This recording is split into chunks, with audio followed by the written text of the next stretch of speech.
Hi guys, and welcome to Escape with Watch Reviews. My name is Steve, and today we're looking at the Watchdives WD1016. I received this watch for free. I don't have to send the watch back, but no matter how I get a watch on my channel, you're always going to get my honest opinion every single time. And if by the end of this review you want to pick one of these up, I'll be leaving a link down in the video description. That is an affiliate link. If you use that link, you're not paying any extra. I'll just earn a little bit of commission. It helps keep the channel running. The retail price for this watch is $99 US. That's before any taxes or anything like that, customs, VAT. And you can upgrade to sapphire crystal for $20 US. Watchdives, they do participate in the sales, and as is the case with most new releases, they have a flash sale that doesn't really have a specific length of time that it runs for, but currently you can get this watch for $79 US with the K1 crystal. I believe the sapphire is currently sold out. Hopefully they'll get that restocked. The watch comes in 5 different colorways that you can see here. There's lots of variations in the dial. There's applied dials, there's printed dials, Explorer style or Seiko style.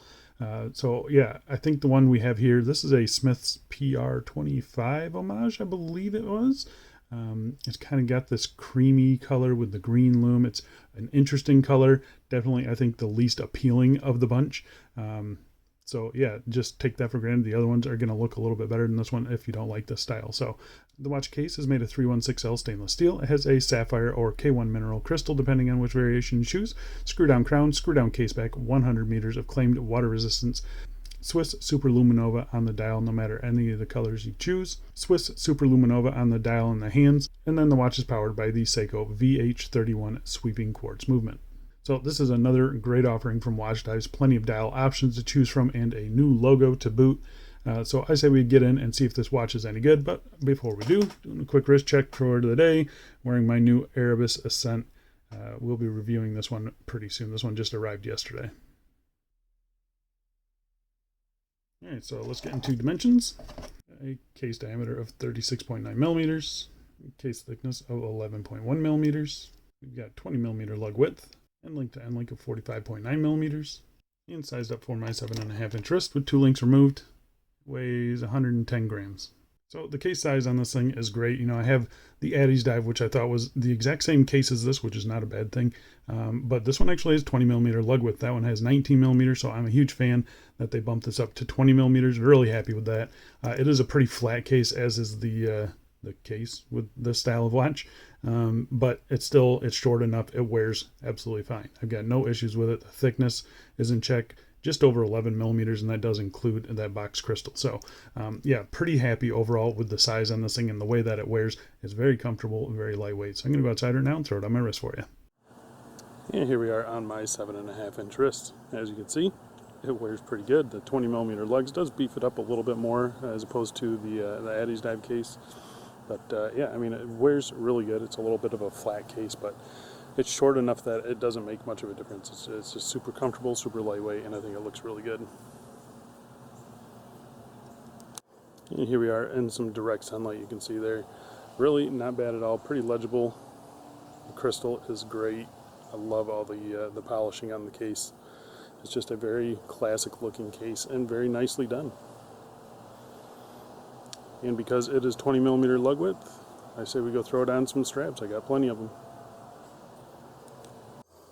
And here we are on a cut to size FKM. Absolutely my favorite straps of the summer. And I think the green on this just looks awesome. It kind of brings out the greenish hue or tint to that dial. I just think it looks cool. What do you guys think? And here we are on a hemsuit brown leather, vintage leather.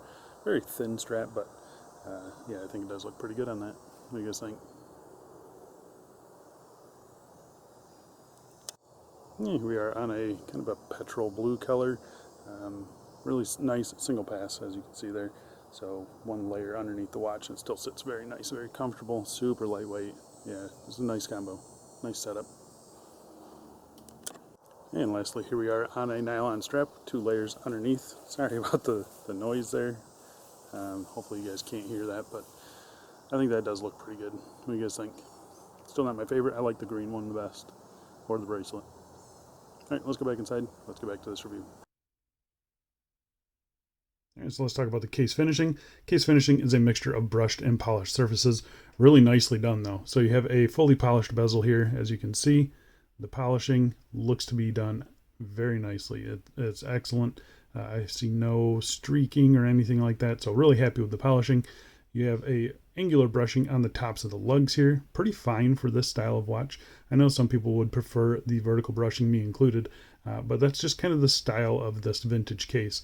Flipping it over to the case sides here, nicely rounded off, polished case sides. The transitions are super sharp, super crisp. Got no issues with that. Flipping it over to the crown side here, you do have a signed screw down crown, 6mm, good size, plenty of grip, and I do like the new logo on the crown. I think it looks awesome. Flipping it over to the case back. Thank you, Watchdives, for using this case back. It's a screw down case back, but you have simple notches to get a tool in there. It's not the Rolex style case back, so big bonus points for me.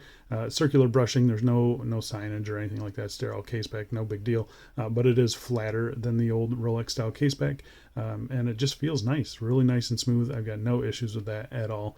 The bottom of the case and bottom of the lugs here are circular brushed. These bottom edges maybe a little bit sharp, but really not bad at all. I think it's actually done better than the Addiesdive cases. So yeah, I am really happy with the case finishing on this watch. I think it's really nicely done. It's right on par with the Addiesdive, and that's a good thing. The Addiesdive punches well above its price point, and so does this one. The case finishing is just excellent. All right, talking about the crystal. So the one they sent me is a K1 mineral crystal.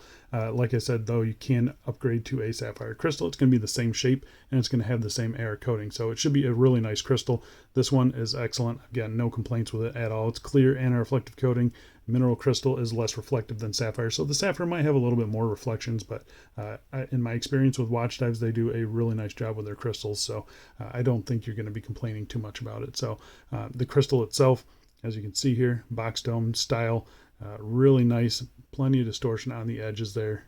It looks excellent, and then nice and clear in the middle. Keeps the dial nice and clean and clear and legible. I've got zero issues with this, and I like the fact that they're actually giving us an option of, paying a little extra for the sapphire. So yeah, kudos to Watchdives for giving us the option. All right, so let's zoom in real close. We'll talk about the dial. The dial on this specific model is a creamy color. You can see here against a white Erebus. It is definitely a creamy color. It almost has like a greenish hue to it. I don't know if that's just because of the indices are green, but they use C3 Superluminova on this one. Really bright green. You can tell the hands, they don't have as much green tint to them. It's actually not something I noticed until right now. But yeah, really nicely done either way. You have printed minute track around the outside and a dark blue, the printed logo there, again, dark blue. All the printing on this thing is in that dark blue, even surrounding the numerals and the indices. Yeah, everything is done very nice and very clean though, as you can see. Really happy with it. There's some good depth on those loomed hour markers as well. The handset that they chose, it's kind of a blue. I'm guessing that's like PVD coated. It's not the heat treated blue but it's definitely not painted blue either. So really nice and smooth. They catch the light really nicely. You can see the minute hand reaches right out to the minute track. Second hand reaches right out past the minute track. So I do like the size of the hands. I like the shape of the hands. I think they go really nicely with this. And yeah, I've got really no major complaints with it. So the lume on this watch is absolutely killer. I'm going to pop it up against a couple of the competitors. So here you can see it against a couple other watches in the collection, and it does a really good job. It's very nice, very solid, pretty even application as well. We get that bright green glow right off the bat, and that fades evenly over time, and you can definitely read this in the middle of the night. The lume on this watch is really good. You'll be impressed with it. All right, talking about the movement and the crown on this watch. So we have inside the Seiko VH31 sweeping quartz. So you have a quartz movement with 4 ticks of the second hand every second. So you kind of get that mechanical sweep, but you get the reliability and the accuracy and the grab and go functionality of a quartz movement. It's an excellent movement. I have no complaints with them. They're plus or minus 20 seconds per month, I believe, is the stated accuracy. But they typically run much more accurate than that. The movement hacks. It is a 3-hand only, so there's no go state position either. A 3-year battery life, I believe. I've had these in plenty of watches, and they are excellent movements. The movement is operated by this 3 o'clock screw down crown, 6mm, and again, signed really nicely. Plenty of grip on that crown, and there's no real pop out, which is a little weird. But the first position does nothing. Second position hacks the movement, jump right in the time setting. Everything functions as it should. You don't get the hands that jump around or anything like that. The crown threading is also really nice and smooth. It's not one of those ones that pick up the threads right away, so I kind of have to roll it back until the threads seat, and then I can screw it down and it's super smooth. So just something to note. Really happy with the movement, really happy with the crown. It's one of those things where you set it once, you don't have to touch it for 6 months or so, and you're good to go. All right, so let's talk about the bracelet. The bracelet is 20 millimeters and tapers down to 16 millimeters at the clasp. It's a 3-link bracelet, solid links, solid end links, female pivot end links. They drop straight down there. Nice solid spring bars in there too. Thought I would mention that. The end links, they follow the case curvature just perfectly. They're in there nice and tight. There's no wiggling around or anything like that. The tolerances are nice as well. I wouldn't say this is San Martin level. Obviously, it's a $100 watch, but it is nicer than the Addiesdive bracelet, which I think is acceptable.